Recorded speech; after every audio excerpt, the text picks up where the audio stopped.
Sì, è vero, stiamo registrando dei dati che, ecco, non possiamo usare il termine positivo perché potrebbe essere anche confuso, ma effettivamente dei dati molto buoni che ci stanno ad indicare che stiamo andando verso una pendenza della curva finalmente all'ingiù, insomma, no? Quindi abbiamo raggiunto un plateau 15 giorni fa, adesso la curva sta scendendo, sia per quanto riguarda i nuovi casi positivi e quindi anche i casi attualmente positivi, ma anche per quanto riguarda i ricoveri.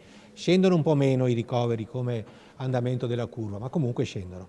34.300 i casi positivi registrati venerdì in provincia di Padova, erano stati 36.800 il giorno 3. La curva è in discesa nei ricoveri e anche nei decessi, 46 in Veneto, sempre tanti comunque. Ci sono persone che muoiono solo per il coronavirus e non sono tante, e ci sono persone che muoiono con il coronavirus e che pertanto accanto al virus hanno anche altre patologie. Ecco, non sempre è facile distinguere queste due categorie di persone. La quarta ondata del Covid ha colpito molto la fascia di età pediatrica. Dalben non ha dubbi sul da farsi. Registriamo ogni giorno molti accessi in pronto soccorso e anche qualche ricovero appunto in ospedale per il coronavirus.